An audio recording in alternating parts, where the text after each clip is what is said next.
Bonjour et bienvenue dans le Fil d'actu, l'émission qui donne du sens à l'information. C'est comme si, soudain, la France et ses habitants n'existaient plus du tout. Comme si la situation économique absolument catastrophique dans laquelle notre pays s'enfonce depuis des mois, le ralentissement généralisé de l'activité, l'inflation, les pénuries, le chômage, le déficit commercial, la dette, comme si tout cela était désormais sans aucune importance. Les conséquences au quotidien pour 67 millions de nos compatriotes de tous ces phénomènes cumulés, insignifiantes, au point de disparaître totalement du champ politico-médiatique pendant plus de 2 mois, sans que personne sur les plateaux de télévision n'y trouve rien à redire. Le 7 octobre dernier, nos politiques, nos journalistes, nos intellectuels, tous basculaient dans un univers parallèle, où absolument tout tournait autour du conflit israélo-palestinien. Fallait-il soutenir ou condamner les bombardements de la bande de Gaza? Quel terme exact fallait-il employer pour qualifier les actes du Hamas? Globalement, qui étaient les gentils et qui étaient les méchants? Sur ces questions ressassées encore et encore, essentielles au point d'éclipser celles des punaises de lit qui la veille encore faisaient les gros titres de toute la presse nationale, tout le monde se devait d'avoir un avis, et tant qu'à faire, le bon. Rien d'autre désormais ne semblait devoir compter. Rien d'autre, encore aujourd'hui, ne semble d'ailleurs compter. Du moins, jusqu'à ce qu'un autre sujet, lointain, et sur lequel nous n'avons pas la moindre prise, ne vienne à son tour occuper le terrain, reléguant Israël et la Palestine au second plan, exactement comme Israël et la Palestine l'avaient auparavant fait pour l'Ukraine et la Russie. Pourtant, croyez-le ou non, mais si depuis le 7 octobre la France passe sous les radars médiatiques français, dans le monde réel, elle n'est pas tombée dans un trou noir. Ses habitants, les Français, n'ont pas disparu, et les difficultés auxquelles ils devaient faire face jusqu'alors ne se sont pas envolées par l'opération du Saint-Esprit. Au contraire, même, les choses n'ont fait que se dégrader, plus vite encore. Et tandis que les détenteurs de la parole publique avaient les yeux braqués sur le Proche-Orient, notre richesse nationale connaissait officiellement, bien qu'en toute discrétion, sa première baisse trimestrielle depuis la crise du Covid, et ce, malgré de nouvelles et troublantes modifications, dont nous allons parler, rappelant désagréablement les pratiques imputées à l'Union soviétique dans les années précédant sa chute, des modes de calcul de certaines données constitutives du produit intérieur brut, principal indicateur de cette richesse. Une croissance négative qui, sauf miracle de Noël, devrait continuer de se creuser en cette fin d'année, faisant formellement basculer notre pays dans la récession économique. En parallèle de ces mauvaises nouvelles, étaient prises en catimini à l'Assemblée nationale, à Bruxelles ou à Francfort, siège de la BCE, la Banque centrale européenne, un certain nombre de décisions politiques synonymes de nouveaux tours de vis pour les Français et prélude à une nouvelle chute de l'activité économique dont les répercussions s'annoncent déjà comme particulièrement explosives. Aussi, alors que l'année 2023 touche à sa fin et que le silence politico-médiatique sur les réalités nationales se fait chaque jour plus assourdissant, il nous a semblé essentiel ici, au fil d'actu, de faire le point sur la situation économique du pays, ne serait-ce que pour pouvoir aborder avec lucidité les événements quand ils se présenteront à nous. Où en est exactement la France? En quoi, comme l'on pouvait s'y attendre, les mesures prises depuis 2 ans par les dirigeants français et européens sous couvert de lutte contre l'inflation se sont-elles avérées désastreuses? Que peut-il se passer maintenant? C'est ce que nous allons voir ensemble tout de suite dans cette nouvelle vidéo. Avec l'inflation et la perte de pouvoir d'achat, les locataires ont clairement de plus en plus de mal à payer leur loyer. Le président d'Imo Direct, Arnaud Accard, remarque aussi un changement dans le profil des mauvais payeurs. C'est un peu monsieur tout le monde en fait, c'est ça qui est difficile à expliquer. En 3 ans, la part de loyers impayés a explosé 300% rien que pour la région parisienne. Le nombre de salariés directement menacés d'un licenciement explose, plus de 55 000 emplois pourraient disparaître, un niveau qui n'avait pas été atteint depuis près de 10 ans. Les activités en lien direct avec le consommateur, comme la restauration, le commerce de détail, sont particulièrement affectés par ces défaillances. On le sait, les enseignes d'habillement ont notamment beaucoup souffert ces derniers mois. Nous allons refuser du monde pour la première fois de l'histoire des Restos du Cœur. Cette hausse massive et brutale n'était jamais arrivée. Elle avait été constatée en 2008, suite à la crise financière, mais de manière beaucoup plus lente. surprenante. Là, ce qui surprend tout le monde, c'est le côté massif et brutal de cette crise. Pour cette année 2023, selon la Fédération nationale de l'immobilier, un moins 17% sur un an. Si ça se confirme, ce serait la plus forte baisse de volume sur un an depuis la fin de la Seconde Guerre mondiale. Tout porte à croire Que ça sera pire. qu'on sera peut-être au double. Donc c'est une crise qui est en train de se répandre sur tout un secteur économique qui est très lourd dans l'économie, puisque rien que le bâtiment, c'est déjà 7 à 8% du PIB. Mais si on ajoute les activités dites tertiaires de l'immobilier, les agents immobiliers, les promoteurs immobiliers, les activités des notaires, on est le total 20 à parfois 25% du PIB quand tout va bien. Donc on comprend bien que généralement aussi, les crises immobilières sont la conséquence de crises financières, bancaires, on l'a vu avec les subprimes. Le mois dernier, j'annonçais aux environs de 100 000 salariés qui étaient sur la sellette dès 2024, dès fin 2024. Aujourd'hui, c'est mathématique. Aujourd'hui, c'est 135 000. Rien que dans le bâtiment, vous pouvez multiplier par 2 pour l'ensemble de la filière construction et immobilier. Des stés cachés, des entrecôtes protégées par des boîtiers inviolables comme des appareils électroniques. C'est ce qu'ont récemment découvert de nombreux consommateurs dans les grandes surfaces. Au premier rang des explications, l'inflation.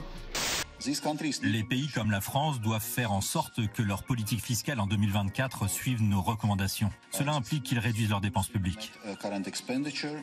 Réduire les dépenses publiques et faire baisser le poids de la dette, qui dépasse désormais le seuil symbolique des 3 000 milliards d'euros. Nous avons fait un travail formidable pour redresser notre économie depuis près de 7 ans. Vous dites formidable malgré tout ce qu'on vient de 2 millions d'emplois créés, l'industrie qui redémarre, 300 usines qui ont été ouvertes, une nation qui est la plus attractive. Un commerce extérieur français fragile, importation, on peut y revenir. exportation. Je dis juste qu'il y a un travail formidable qui a été fait, qui a donné des résultats qui sont forts. On va devoir continuer à mettre beaucoup d'énergie collectivement pour le pays et continuer à avancer. Parce que je vois, avec inquiétude, je vous le dis franchement, le discours ambiant. Et j'ai le sentiment, quand je regarde ces derniers mois, qu'on serait arrivé. Quand j'écoute les grands débats, au fond, l'assurance chômage, les retraites, on peut redistribuer. On peut revenir en arrière. Les réformes, on pourrait mettre sur pause.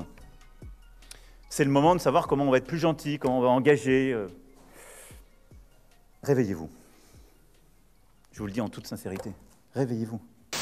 Le constat est édifiant. La France s'effondre, les Français souffrent, et inaptes à nous apporter des solutions, les décideurs politiques font tout pour détourner notre attention, allant jusqu'à importer sur notre sol, au mépris des risques potentiels en termes de sécurité intérieure, des conflits armés envers lesquels une majorité de nos concitoyens ressentent pourtant tout au plus une indifférence polie. Pire, non seulement, et nous allons le voir, cet effondrement est la conséquence directe de décisions prises par ceux-là même qui s'efforcent de nous le cacher, mais encore était-il extrêmement prévisible. La preuve en est qu'il y a déjà plus d'1 an, nous alertions ici même sur les graves déséquilibres socio-économiques que ces décisions politiques n'allaient pas manquer de provoquer à brève échéance. Aujourd'hui que nous y sommes, croyez bien que nous préférerions nous être trompés. Souvenez-vous, c'était à l'automne 2022. La France était alors en proie à une inflation rapide, particulièrement préoccupante. Dans les supermarchés, les prix des produits alimentaires flambaient. À la pompe, le litre de gasoil dépassait allègrement les 2 €. Et dans le sillage de la guerre en Ukraine, les factures d'électricité, au prix du kilowattheure adossé à celui du gaz, crevaient tous les plafonds, avec des répercussions sur l'ensemble de l'activité économique. Les chiffres de l'INSEE, l'Institut national des statistiques et des études économiques, ne faisaient alors que confirmer, de manière particulièrement alarmante, le ressenti des ménages. Près de 6% de hausse moyenne des prix à la consommation sur 1 an, plus de 10% sur les seuls prix de l'alimentation, et autour de 20% sur l'énergie. Et encore, la manière de calculer ces chiffres, par la prise en compte d'un panier type de produits faisant l'impasse sur les différences de pratiques de consommation liées aux revenus, amenait-elle à sous-estimer l'ampleur du problème pour les ménages les plus modestes. En bref, à l'automne 2022, et malgré les mesures d'urgence prises par le gouvernement, de type bouclier tarifaire et autres chèques énergie, l'inflation faisait mal, très mal. Aux ménages bien sûr, mais également aux commerçants, aux artisans, aux entrepreneurs ou encore aux collectivités locales, désormais inéligibles aux tarifs réglementés de l'électricité. Cette inflation, il convenait donc de l'endiguer. Et pour cela, bien entendu, la première étape, c'était d'en comprendre les raisons. Car, bien que cela puisse sembler évident, nos élites ont parfois tendance à l'oublier. Non, les phénomènes économiques ne tombent pas du ciel. Toujours Ils sont les produits logiques de causes, des causes conjoncturelles liées à une situation particulière venant temporairement modifier les conditions de production et d'échange, et causes structurelles liées au fonctionnement profond de l'économie et aux manières dont celle-ci se transforme sous l'effet de ses propres dynamiques. Dans le cas qui nous intéresse ici, les causes de l'inflation QV 2022 sont relativement simples à comprendre. Comme cause conjoncturelle, on trouve bien entendu la crise sanitaire et sa gestion dans les différentes régions du monde. Pendant près de 2 ans, avec la pandémie de Covid, les échanges économiques internationaux se sont trouvés considérablement ralentis, les chaînes de production et d'acheminement de marchandises profondément désorganisées et quasiment mises à l'arrêt. Forcément, tout cela a laissé des traces. Entre-temps, les stocks de marchandises et de matières premières disponibles ont fondu et retrouver un niveau de production et d'échange équivalent à ce qu'il était avant la pandémie ne pouvait manquer de prendre du temps. Et à plus forte raison, en Chine, où la politique dite zéro Covid était restée très longtemps particulièrement contraignante. À l'inverse, la demande de biens, elle, et notamment dans nos pays occidentaux, est vite repartie à la hausse une fois passé le temps des confinements, se retrouvant même dopée par rapport à la situation pré-Covid, dans la mesure où, pendant toute la durée de la crise, ménages et entreprises avaient mis leurs achats et investissements entre parenthèses et accumulé de l'épargne. Une demande forte, une offre incapable d'y répondre. Un déséquilibre qui, fatalement, ne pouvait que provoquer pénurie et hausse généralisée des prix. Néanmoins, la difficile reprise post-Covid ne saurait à elle seule expliquer l'inflation. S'il n'y avait eu que cela, les choses auraient d'ailleurs fini par se stabiliser d'elles-mêmes. Hélas, d'autres facteurs ont depuis largement contribué à faire flamber les prix. La rupture, consécutive aux sanctions imposées à la Russie, puis au sabotage des gazoducs Nord Stream 1 et 2, de l'approvisionnement de l'Europe en gaz russe, dans un contexte de dépendance à ce gaz, l'abandon depuis plusieurs années du soutien au développement de notre industrie nucléaire, couplé à des dépenses massives en faveur d'énergies dites renouvelables incapables de tenir leurs promesses, l'organisation désastreuse du marché européen de l'énergie répercutant sur les prix de l'électricité la hausse des prix du gaz, la décision par les pays exportateurs de pétrole de limiter leur production en vue de maintenir des prix élevés, tout cela cumulé bien plus que le Covid a provoqué en 2022 une hausse massive des coûts de l'énergie. Or, si le consommateur a bien sûr directement ressenti cette hausse, celle-ci s'est surtout répercutée sur l'ensemble des coûts de production des entreprises, l'énergie étant à la base de toute production de richesse, et donc sur les prix à la consommation des biens et des services. En parallèle, le regain de tensions commerciales, notamment entre la Chine et les États-Unis, les mesures de protectionnisme prises par ces puissances ont contribué à l'augmentation du coût des échanges internationaux et à une contraction de leur volume global, et ce, alors même que la dépendance de nos nations européennes aux importations n'a fait que s'accroître depuis plusieurs décennies, nous laissant particulièrement désarmés face à ce genre de situation. Actuellement, c'est une sorte de constitution, d'arsenal, de structuration des économies des deux côtés, avec des mesures qui sont directement orientées vers un enjeu de sécurité économique. Et on a un jeu de miroir entre ces deux systèmes. C'est-à-dire qu'on voit la façon dont les États-Unis disposent d'une liste sur laquelle ils mentionnent les entreprises vers lesquelles les restrictions aux exportations sont appliquées. La Chine s'est dotée d'une liste similaire. La Chine s'est aussi dotée d'un instrument d'extraterritorialité qui est évidemment préoccupante. D'autant plus que les États-Unis ont pris cette mesure très agressive au mois d'octobre dernier d'empêcher l'accès des entreprises chinoises aux semi-conducteurs américains, au savoir-faire même, pour essayer de ralentir cette course technologique. Et qu'on voit déjà que la Chine, ne serait-ce que par la mesure qu'elle a prise début janvier d'appliquer des licences sur les exportations des plaquettes des panneaux solaires, secteur dans lequel elle est véritablement en position de monopole, elle pourrait elle-même être en disposition d'appliquer des mesures de coercition économique, d'appliquer des restrictions sur des exportations.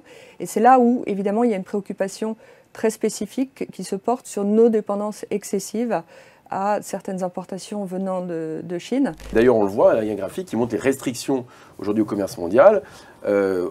Avant crise, on était autour de 300 à 400 restrictions par an. Aujourd'hui, on est à plus de 1000. Donc, on est dans un nouvel environnement. Alors, inflation, la faute à pas de chance, eh bien nous aurions tort de le croire, car tous les phénomènes que nous venons d'évoquer, loin d'être purement conjoncturels, sont en réalité eux-mêmes les conséquences des mutations profondes, structurelles, qui affectent aujourd'hui l'ordre international hérité du XXe siècle.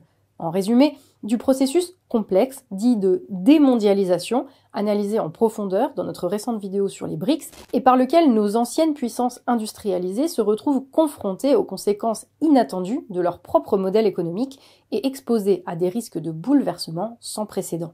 Pour rappel, même si vous devez commencer à le savoir si vous suivez régulièrement notre travail, ces 50 dernières années ont été, à l'initiative des sociétés gestionnaires de capitaux, que l'on nomme habituellement la finance, et avec le soutien actif des États, marquées par la mondialisation des échanges, soit dans les faits, la délocalisation dans des pays à bas coût des unités de production qui jusqu'alors avaient fait notre richesse, à la faveur de lois et autres traités internationaux favorisant la libre circulation des biens, des capitaux et des personnes. Les biens produits étant, eux, tout comme la majeure partie des profits générés, rapatriés vers l'Occident afin de servir nos besoins.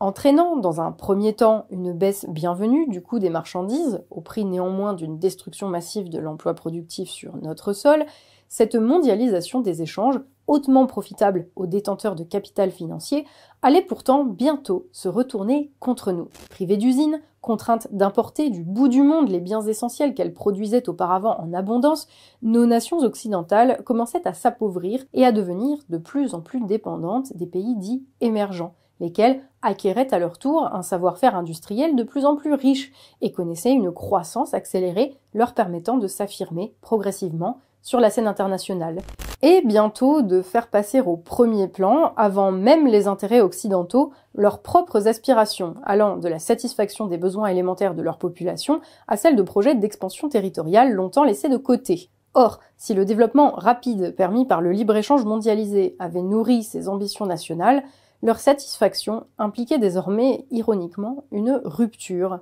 avec ce même libre-échange. Ainsi, impulsée dès la fin de la Seconde Guerre mondiale, s'étant accélérée avec la chute de l'URSS, la mondialisation avait, par une ruse de l'histoire, produit les conditions de son propre dépassement, pavant la voie à son contraire apparent, et en réalité son aboutissement logique, à savoir la démondialisation, soit une nouvelle partition du monde, sous le poids de l'affirmation des intérêts antagoniques de nations à la puissance allant s'équilibrant, en rupture avec le monde unipolaire dominé par les États-Unis et leur classe dirigeante que nous connaissions jusqu'ici. Un mouvement de fond, dont l'issue reste aujourd'hui incertaine, mais qui, à l'heure actuelle, ne fait certainement pas l'affaire de nos nations européennes, dépendantes d'un modèle d'échanges internationaux qu'elles imaginaient éternel, et désormais en train de s'effondrer sous nos yeux, les laissant exsangues, privées de leur dose quotidienne d'importation et incapables de répondre par elles-mêmes aux besoins de leur population, dont la situation ne peut, en l'absence d'une réaction forte des dirigeants politiques, que se dégrader de manière extrêmement rapide. Bien sûr, confrontés à une telle lame de fond, des dirigeants politiques clairvoyants, audacieux et au service de leur peuple auraient pris l'exacte mesure des bouleversements structurels en cours et, une fois prises quelques mesures immédiates destinées à limiter les effets à court terme de la hausse des prix, engagé un plan de transformation colossale de notre économie en vue de l'adapter aux réalités nouvelles, avec en ligne de mire de ce plan, comme priorité absolue, la reconstruction de notre appareil productif national afin de garantir aux Français l'accès aux biens essentiels et la préservation à long terme de leurs conditions de vie. Un plan impliquant donc le développement massif des secteurs productifs, énergie, agriculture et industrie, arrachés à la tutelle d'un secteur financier n'ayant su qu'organiser leur délocalisation, le tout dans une économie protégée de la concurrence extérieure où l'épargne des Français, tout comme la puissance de l'État, serait canalisée vers des investissements au service d'objectifs démocratiquement validés. Malheureusement, les dirigeants politiques actuels ne brillant ni par leur clairvoyance, ni par leur audace, ni par leur propension à servir le peuple, aucun, en France comme en Europe, n'a agi ni même s'est proposé d'agir de la sorte, car cette décision impliquerait d'affronter les intérêts de ceux qui, depuis 50 ans, organisent l'économie selon leur volonté, parfois au cours de l'histoire pour le meilleur, mais désormais surtout pour le pire. À la place, avons-nous tout juste droit à de beaux discours vantant une réindustrialisation dont nous avons vu en juillet dernier sur cette chaîne même qu'elle n'était rien de plus qu'une chimère, doublée d'un prétexte pour toujours mener les mêmes politiques économiques ayant conduit au chaos actuel. Dans ces conditions, il était donc parfaitement illusoire d'imaginer un recul de l'inflation structurelle. Et pourtant, une initiative contre l'inflation s'imposait malgré tout. aux élus se devant de donner l'impression d'agir, bien sûr, mais surtout aux institutions européennes, ayant fait depuis longtemps de la stabilité des prix une priorité, une inflation prolongée étant considérée par elles comme un facteur majeur d'instabilité économique. Hélas, pour ces institutions et pour les États se plaçant sous leur coupe, les marges de manœuvre étaient particulièrement restreintes, s'étant eux-mêmes privés de tout contrôle sur les conditions de production, et donc de la possibilité d'adapter l'offre à la demande, refusant catégoriquement d'agir sur les causes profondes des déséquilibres constatés, les pays de l'Union européenne n'avaient plus guère qu'une option, organiser une baisse drastique de la demande en vue de ramener cette dernière au niveau de l'offre disponible. En résumé, sabrer volontairement l'activité économique, priver les ménages de leur capacité à consommer, priver les entreprises de leur capacité à investir, et ce, jusqu'à ce que l'inflation revienne au niveau des 2% prévus par la Banque Centrale Européenne. Comment parvenir à cela ? Tout simplement en coupant l'accès au crédit, afin de réduire la quantité de monnaie disponible. Pour cela, il existe un moyen simple qui consiste pour la Banque Centrale à augmenter ses taux directeurs. Les taux directeurs, et plus précisément le plus important d'entre eux, le taux de refinancement, c'est, pour faire simple, le taux d'intérêt que les banques commerciales payent à la Banque centrale lorsqu'elles lui empruntent pour financer leurs propres émissions de liquidités. Par conséquent, de manière quasi mécanique, lorsque les taux directeurs sont élevés, les banques commerciales augmentent elles aussi leur propre taux d'intérêt, soit le prix des crédits qu'elles accordent aux agents économiques. Plus les taux directeurs sont élevés, plus les crédits sont chers, et moins les banques sont tentées d'en accorder du fait des risques de défaut de paiement associés, et donc moins les ménages et les entreprises ont la possibilité de financer leurs projets, qu'il soit ici question d'achat de maisons, de rénovation de locaux commerciaux ou de développement de l'outil productif. Aussi, la hausse des taux directeurs constitue-t-elle de manière générale le principal instrument de politique monétaire en vue de lutter contre l'inflation. Un instrument qui, dans les pays de l'UE, échappe d'ailleurs au contrôle des États, son usage étant laissé au bon soin de la Banque Centrale Européenne, institution supranationale dont les décisions sont exclues du champ démocratique. Ma question, c'est est-ce qu'il y a eu des discussions sur les réductions de taux dans vos discussions à la BCE? C'est très simple, nous n'avons pas parlé de réduction de taux du tout. Il n'y a pas eu de discussion, il n'y a pas eu de débat sur cette question-là. Celle de Jérôme Powell est très affirmée. Sa solution à lui, c'est il faut entrer en récession. J'exagère un peu, c'est beaucoup plus subtil, mais il faut vraiment arriver à limiter l'activité économique pour que la demande baisse et que donc les prix redeviennent se calment. Il veut créer du chômage pour freiner la consommation d'une certaine manière. Tout à fait, je trouve que c'est extrêmement dangereux. Côté BCE, la politique est en réalité à mon avis beaucoup plus subtile. Elle est un discours qui plaît à tout le monde, c'est je montre un peu les muscles et on va se bagarrer. Les transmissions des précédentes hausses des taux à l'économie demeurent vigoureuses. Le resserrement des conditions de financement freine la demande, contribuant ainsi au fléchissement de l'inflation. Gros problème ici, une hausse des taux directeurs, si elle s'inscrit dans la durée, est tout sauf sans conséquence. En fait, à l'image de la saignée pratiquée par les médecins de la Renaissance, le remède est ici, bien souvent, pire que le mal qu'il est supposé traiter. Car, vous l'aurez compris, il s'agit ni plus ni moins que de sacrifier la croissance économique à la lutte contre l'inflation. En quelques mois, la hausse des taux se répercute sur l'ensemble de l'économie réelle. L'ensemble des agents économiques se retrouvant asphyxiés, la consommation et les investissements chutent. L'activité des entreprises se contracte, la production s'effondre, les salaires stagnent, ce qui a pour effet d'annuler tous les avantages que la désinflation pouvait représenter pour les ménages. Les faillites se multiplient et le chômage continue d'augmenter.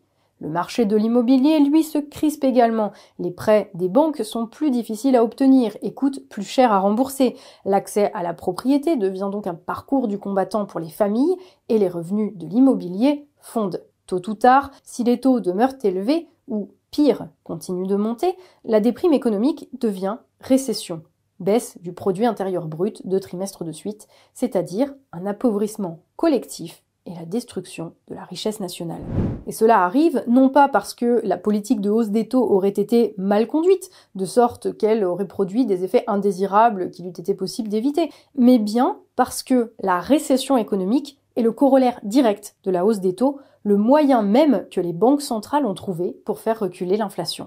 Par la suite, fatalement, cette récession se répercute sur les revenus des États, dont les déficits alors se creusent. L'État, alors, taille dans les budgets, en même temps qu'il cherche à se renflouer par tous les moyens, que ce soit par de nouvelles taxes ou en bradant au privé les infrastructures nationales, quand bien même ces dernières lui rapportaient encore de l'argent. Malgré cela, voire en partie à cause de cela, la dette publique augmente en même temps que les taux d'intérêt de cette dette sur les marchés financiers. Dès lors, le risque est grand de voir éclater une crise des dettes souveraines, soit le moment où les détenteurs de titres de dette des États perdent confiance et retirent massivement leurs investissements, une crise qui ne peut alors que s'étendre à l'ensemble du système bancaire et donc économique. À ce risque représenté par les dettes des États s'ajoute celui représenté par les dettes privées, celles cumulées des ménages et des entreprises.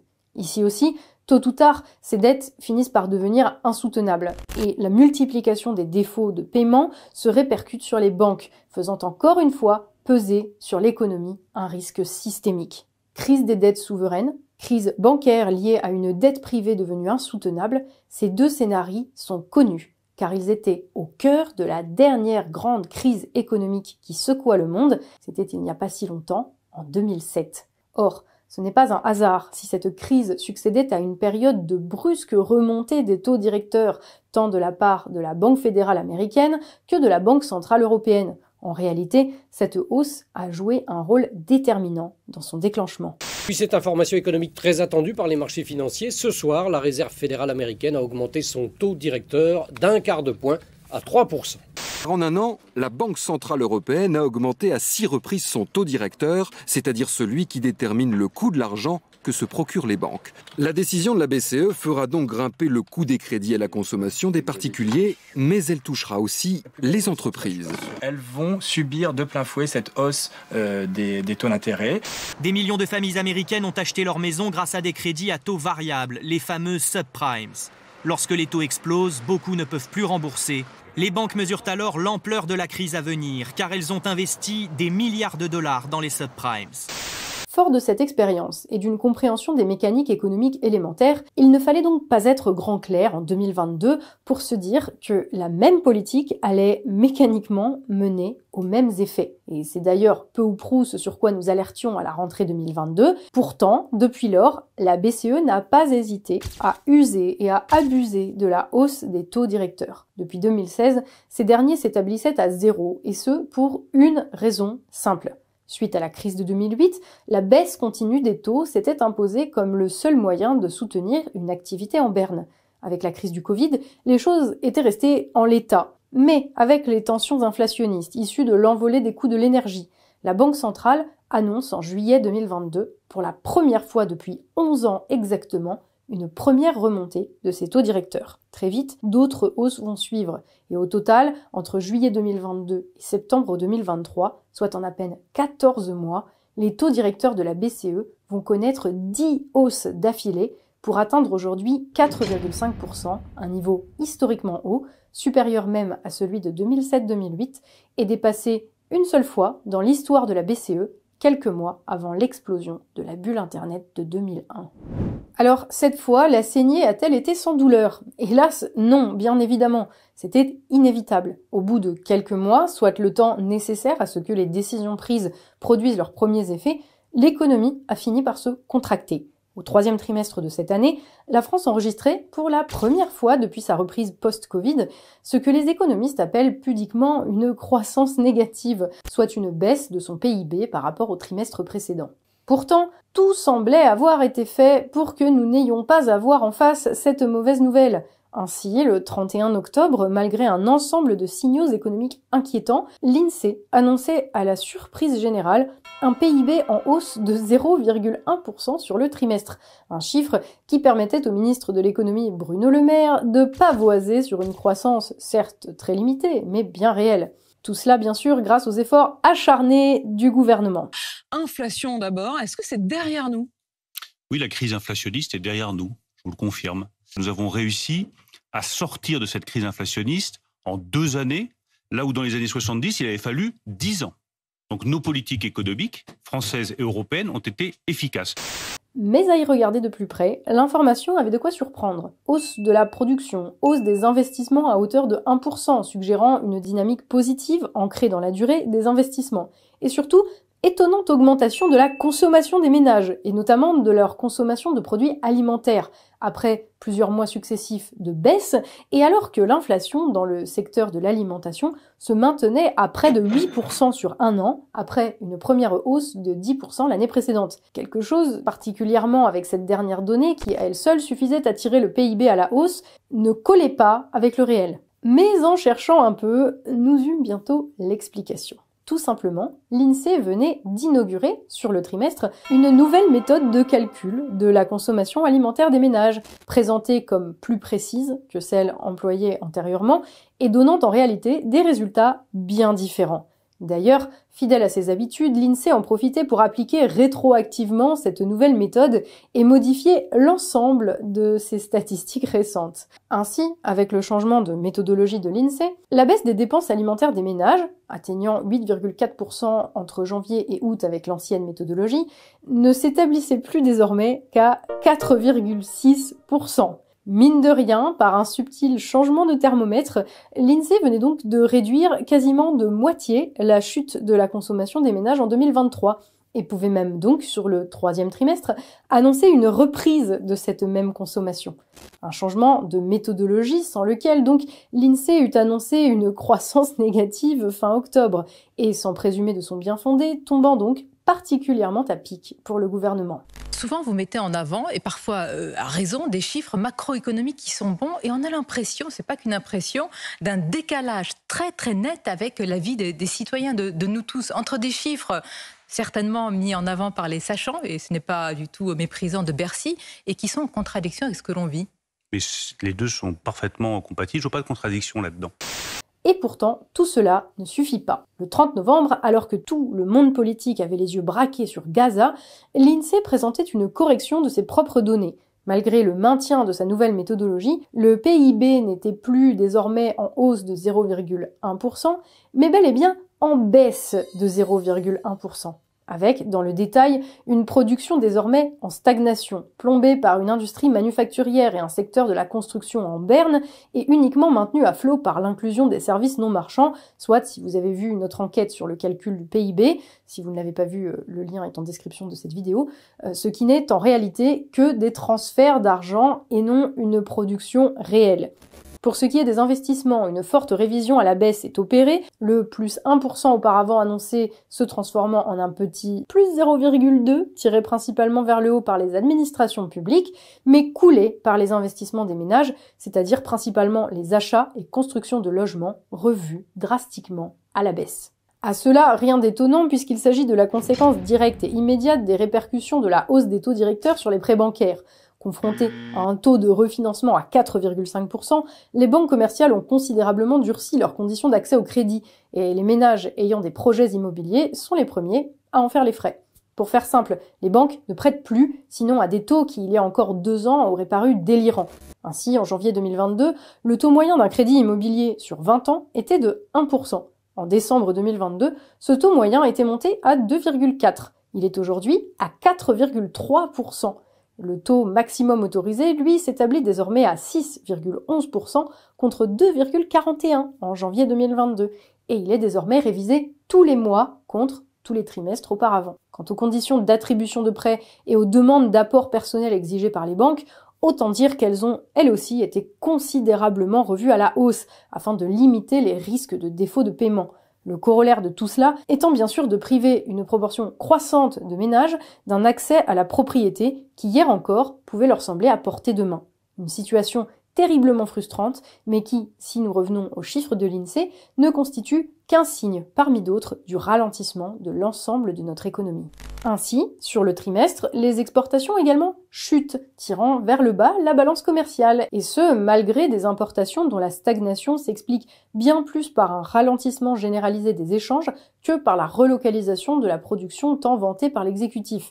Le pouvoir d'achat des ménages, lui, malgré le reflux de l'inflation, continue de baisser, ce qui n'est pas le cas du taux de chômage qui, pour la première fois depuis la fin de la crise du Covid, repart à la hausse de manière significative, à rebours des discours sur le plein emploi rabâchés par les communicants de l'Élysée. Les transmissions des précédentes hausses des taux à l'économie demeurent vigoureuses. Le resserrement des conditions de financement freine la demande, contribuant ainsi au fléchissement de l'inflation. Est-ce qu'il n'y a pas un risque de tuer le patient alors qu'on cherche justement à le guérir ? Assurément, la zone euro est en voie d'entrer en récession généralisée. L'Allemagne est déjà en récession, les autres pays vivotent, bon an, mal an, mais on sait qu'également les politiques budgétaires vont se resserrer, qu'elles ne seront plus à même de compenser l'effet de l'inflation et de la hausse des taux. Donc on a une situation beaucoup plus critique qui vaudrait effectivement un changement de ton sur les perspectives monétaires de la BCE. Le plein emploi, nous pouvons y arriver sous 2 ans. Il est, grâce à vous, grâce au président de la République, grâce à la transformation économique que vous avez portée depuis 2017, un but accessible pour la nation française. Il y a quand même des choses qui masquent un petit peu la situation. Quand je regarde notamment ce qui se passe sur la balance commerciale, là on pourrait se dire la balance commerciale européenne, en fait, elle a atteint son plus haut niveau au premier trimestre 2023. En termes réels, on est à 135 milliards. Tout va bien alors. Alors on pourrait dire que tout va bien, sauf que quand on regarde en fait dans le détail des chiffres, on a une grosse anomalie. Ah oui, sur l'Irlande. C'est parce qu'en fait le taux d'impôt sur les sociétés est à 12,5% chez eux. Voilà, ils attirent donc toutes les multinationales américaines qui sont situées là-bas et qui rapatrient leurs profits là-bas. Le problème, c'est que depuis la fin 2014, depuis le premier trimestre 2015, en fait, l'Irlande comptabilise ses transferts financiers dans son PIB, et en fait on les voit apparaître notamment au travers de sa balance commerciale.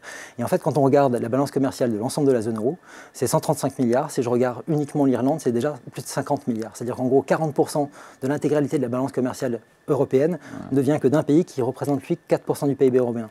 Si je regarde la croissance du PIB irlandais, c'est plus 27% depuis fin 2019. Ce sont des chiffres tout à fait aberrants, et en fait c'est la croissance artificielle, encore une fois, ce n'est que du transfert de profit. Et en fait la problématique, c'est que quand je regarde par exemple le PIB de la zone euro, depuis fin 2019, c'est plus 2,2%. Si j'enlève l'Irlande, encore une fois, 4% du total, c'est rien du tout. Dans la zone euro, on n'est plus que 1,4%. L'Irlande est le premier contributeur à la croissance européenne depuis 2015, plus fort que l'Allemagne, ce qui est absolument absurde. Et donc ces chiffres-là donnent un sens de confort, notamment sur la balance commerciale ou sur le chiffre du PIB. Qui est trompeur. Évidemment, les gens de la BCE le savent, mais ce qui révèle encore davantage la faiblesse et la fragilité de l'économie européenne. Et malgré cela, la BCE souhaite encore relever ses taux pour encore affaiblir la demande intérieure européenne, qui est déjà très faible. Les services de l'Eurosystème estiment que la croissance économique devrait rester modérée à court terme. Ensuite, l'économie devrait se redresser grâce à une hausse des revenus réels résultant du recul de l'inflation et de la progression des salaires. Le déficit des administrations publiques, enfin, se creuse, ce qui d'ailleurs explique la hausse constatée des investissements de ces mêmes administrations et contribue donc à limiter la chute globale du PIB, qui, sans ce genre de tour de passe-passe permettant de maquiller une mauvaise gestion en une bonne nouvelle, serait sans doute bien pire que les 0,1% affichés. 0,1% de récession, un chiffre d'ailleurs équivalent à la moyenne enregistrée sur l'ensemble de la zone euro sur la même période, là où, sur une année entière, cette même zone euro affiche une stagnation absolue de son économie, soit ce qu'un économiste appellerait une croissance nulle, signe, s'il était besoin de le montrer, que les grands choix politiques de la Banque Centrale Européenne affectent l'ensemble des États placés sous sa coupe. Le problème surtout, c'est qu'il ne semble pas que nous ayons ici affaire à un accident de parcours. En toute logique, la chute est appelée à se poursuivre. Et la France devrait connaître un dernier trimestre 2023 encore plus mauvais que le précédent, terminant donc officiellement l'année en récession. Déjà, les chiffres officiels de l'INSEE pour octobre montrent une consommation des ménages à nouveau en net recul, malgré l'intégration du nouveau mode de calcul de la consommation. Quant aux divers indicateurs de l'activité économique française, indice des directeurs d'achat anticipant l'activité manufacturière, indice INSEE du climat des affaires ou de l'emploi, s'il s'agit là de données de pure prospective, incluant des marges d'erreur et basées sur des calculs trop techniques pour être expliqués ici, tous qu'ils émanent de l'INSEE ou d'organismes internationaux, suggèrent un même sévère resserrement à venir. Destruction de l'emploi, multiplication des faillites, ralentissement des échanges, chute de la production, voilà ce à quoi la France est techniquement d'ores et déjà confrontée, mais qui devrait s'aggraver encore dans les mois à venir. Une nouvelle fois comme conséquence de choix politiques qui ne pouvaient que mener à cette situation, et une nouvelle fois au détriment d'une majorité condamnée à payer les pots cassés de ces choix sur lesquels elle n'a jamais été consultée et dont tout a été fait pour qu'elle n'en entende même jamais parler. Alors au moins, ce sabotage organisé a-t-il permis à la BCE de réussir son pari de contenir l'inflation? Soyons honnêtes, oui. Et là encore, il pouvait difficilement en être autrement, car pour caricaturer, si plus personne n'a les moyens de consommer ou d'investir, les prix finissent fatalement par moins monter. Pas sûr néanmoins qu'il y ait là de quoi se réjouir et de s'auto-congratuler comme le fait Bruno Le Maire, tant cette politique irresponsable, qui n'est d'ailleurs pas directement de son fait, a mis l'économie française à genoux. La satisfaction est d'ailleurs d'autant moins appropriée que si les prix augmentent effectivement moins vite qu'il y a un an, ils continuent néanmoins de monter. De 3,4% en novembre 2023 par rapport à novembre 2022, là où en novembre 2022, l'augmentation était de 6,2% depuis l'année précédente. Mis bout à bout, cela donne tout de même 9,8% d'inflation en seulement 2 ans. Concernant la seule alimentation, cette inflation cumulée sur 2 ans atteint 20,6%. Ce qui reste énorme et particulièrement insupportable dans un contexte de récession. Rien de plus normal de par le caractère structurel de l'inflation. Par ces taux élevés, tout juste la BCE peut-elle la contenir relativement, imposant ainsi aux citoyens de tous les pays de la zone euro une double peine, soit la récession combinée à une hausse persistante des prix. Mais si demain, la BCE mettait fin à sa politique de taux élevés, l'inflation, de par son caractère structurel, s'emballerait de nouveau. En conséquence, pour tenir ses objectifs délirants, Francfort ne peut que s'obstiner dans la voie actuelle, et ce, dans la durée. Ce qui signifie non seulement, hélas, que les choses vont continuer de se dégrader, mais encore que la dégradation va très rapidement s'amplifier du fait d'un nouveau phénomène, les conséquences de cette politique sur les finances publiques et le nouveau serrage de vis généralisé qui s'ensuivra au nom du retour à un impossible équilibre budgétaire. Car si nous n'en avons pas parlé jusque-là, le fait est que cet automne, entre deux déclarations absolument fondamentales sur la situation à Gaza, le gouvernement français faisait adopter, par 49.3, un petit texte sans grande importance, son projet de loi de finances pour 2024, ou, pour parler un langage plus simple, son budget pour l'année prochaine. Un budget se basant sur une estimation particulièrement optimiste, c'est un euphémisme au regard de ce que nous venons de voir, de la situation économique de la France, avec notamment une croissance à 1,4% sur l'année, très très loin des prévisions des économistes les plus béats. Sur cette base, le gouvernement se prend à imaginer des recettes fiscales en hausse. Comme tout ira mieux en 2024, les Français consommeront plus, les entreprises verront leur chiffre d'affaires grimper en flèche et donc l'État percevra plus de TVA, plus d'impôts sur le revenu et plus d'impôts sur les sociétés. Ce qui n'empêchera pas d'ailleurs un déficit public de 144 milliards d'euros, creusant encore la dette de la France. Peu importe, puisqu'avec la reprise, la France sera à nouveau bientôt plus riche que jamais et pourra donc à ce moment-là renouer avec l'équilibre budgétaire. Malheureusement, vous l'avez compris, il n'y a hélas pas 50 manières de le dire. Nous sommes ici face à du grand n'importe quoi. Avec les Français qui se serrent la ceinture et la production qui s'effondre, il n'y aura pas de rentrée fiscale miracle pour l'année qui vient. Le déficit risque donc d'apparaître rapidement comme beaucoup plus important que prévu, mettant la France sous pression des détenteurs de ses titres de dette sur les marchés financiers. Et ce, à plus forte raison qu'à partir du 1er janvier, et sauf changement intervenant entre le tournage de cette vidéo et sa sortie, l'Union européenne devrait réaffirmer ses règles budgétaires qu'elle avait mises de côté avec le Covid, contraignant les États membres à ne pas dépasser les 2% de déficit sous peine de sanctions. Dans ces conditions, l'apparent déraisonnable optimisme du gouvernement, qui déjà masque en réalité la fin prochaine de dispositifs tels que le bouclier tarifaire sur l'électricité, fin qui aura d'ailleurs pour effet de faire repartir l'inflation à la hausse, cédera la place à une nouvelle phase du quinquennat Macron, celle du grand retour de ce qu'on appelle l'austérité. Pour complaire, encore une fois, aux exigences de la finance, on nous expliquera alors que si les choses vont mal, c'est parce que nous, Français, avons vécu trop longtemps au-dessus de nos moyens, malgré la bonne gouvernance que nos dirigeants avaient pris soin d'instaurer, et qu'il est désormais temps de faire de nouveaux sacrifices. Ceux qui, après avoir fait élire Emmanuel Macron, s'imaginaient encore que ce dernier se contenterait de repousser l'âge de la retraite, tomberont des nues. Et encore une fois, la majorité sociale de ce pays paiera les pots cassés d'une politique menant inéluctablement dans le mur. Mais d'ici là, espérons qu'une nouvelle guerre lointaine sur laquelle la France n'a aucune prise éclatera, permettant ainsi à la classe politique de détourner une nouvelle fois notre attention de ses échecs, de ses trahisons et de sa parfaite incapacité à diriger notre pays pour le bien du plus grand nombre. Voilà, le fil d'actu, c'est presque fini pour aujourd'hui. Il ne nous reste plus qu'à vous souhaiter de bonnes fêtes de fin d'année, en espérant que ce que nous venons de vous dire n'était pas trop déprimant. Soyez assurés que nous préférerions être porteurs de bonnes nouvelles plutôt que de devoir décortiquer vidéo après vidéo l'effondrement en cours. Hélas, on ne choisit pas son époque et la nôtre n'est guère aux réjouissances. On peut toujours tenter de se voiler la face, mais en réalité, dans ce genre de cas, la réalité finit par nous rattraper. Alors autant la regarder en face et tenter de la comprendre, ne serait-ce que pour se donner les moyens de la transformer. Car s'il y a une note d'espoir qui doit ressortir de nos analyses, elle est ici, dans le fait qu'aucun des processus que nous décrivons n'est le résultat de la fatalité ou d'une quelconque volonté divine. Si aujourd'hui la France souffre, c'est bel et bien du fait de décisions politiques qui peuvent être défaites et remplacées par d'autres. Si aujourd'hui la France souffre, c'est à cause d'une organisation particulière de la production, des échanges et des rapports sociaux qui en découlent.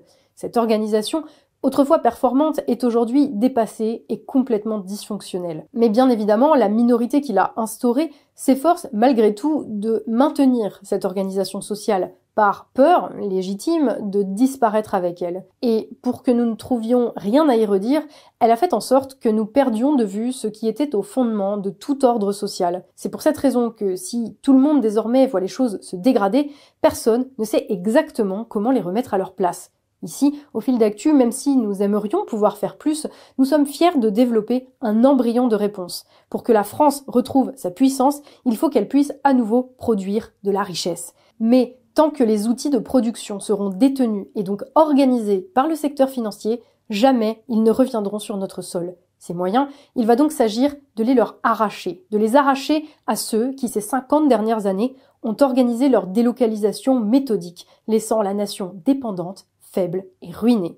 Produire à nouveau de la richesse ou bien sombrer dans le chaos, telle est aujourd'hui l'alternative qui s'offre à nous. On ne va pas se mentir, tant que nous serons dirigés par des gens qui s'obstinent sur la seconde voie, les choses ne feront qu'aller de mal en pis. Heureusement, le peuple français a montré dans son histoire qu'il était tout à fait capable de limoger sa classe dirigeante lorsque celle-ci n'était manifestement plus apte à le diriger. Mais pour envisager une telle issue, encore faut-il avoir une petite idée du chemin que l'on souhaite prendre. Ce chemin, si nous pouvons à notre modeste échelle participer à le tracer, eh bien, c'est déjà pas mal. Rien n'est immuable, mais les solutions politiques, car collectives, restent encore à inventer. Puissions-nous tous y contribuer, voilà l'espoir que nous portons et ce que nous vous souhaitons pour cette année 2024. Pour conclure, il nous faut bien sûr tous vous remercier pour le soutien que vous apportez au fil d'actu, ne serait-ce qu'en faisant connaître notre travail autour de vous, ou en nous laissant un commentaire, ou simplement en regardant nos vidéos. Avec un remerciement tout particulier toutefois à tous ceux sans qui le fil d'actu n'existerait pas, vous, les tipeurs, qui financez la chaîne via notre page Tipeee, dont le lien se trouve en description sous cette vidéo.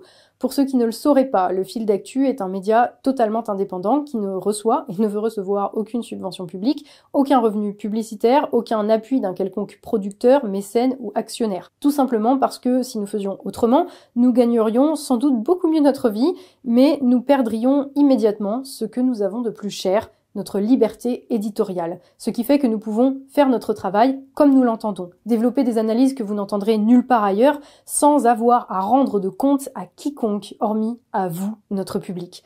Donc, encore une fois, merci infiniment à tous nos tipeurs, réguliers ou occasionnels, et si vous aussi, pour les fêtes de fin d'année, vous souhaitez nous offrir votre soutien et vous offrir à vous ou à vos proches la satisfaction d'être les garants de notre indépendance, rien de plus simple, il vous suffit de cliquer sur le lien vers notre page Tipeee en description sous la vidéo, de choisir le montant de votre choix et de vous laisser guider. On vous dit merci d'avance et bienvenue dans la communauté des tipeurs. Pour le reste, bien sûr, pensez à nous dire en commentaire ce que vous avez pensé de cette vidéo. Si elle vous a plu, n'hésitez pas à nous laisser également un pouce vers le haut et à la partager sur tous vos réseaux sociaux. Toute l'équipe se joint à moi pour vous souhaiter un joyeux Noël et de meilleurs vœux pour 2024. On se retrouve très bientôt pour un nouveau fil d'actu, l'émission qui donne du sens à l'information.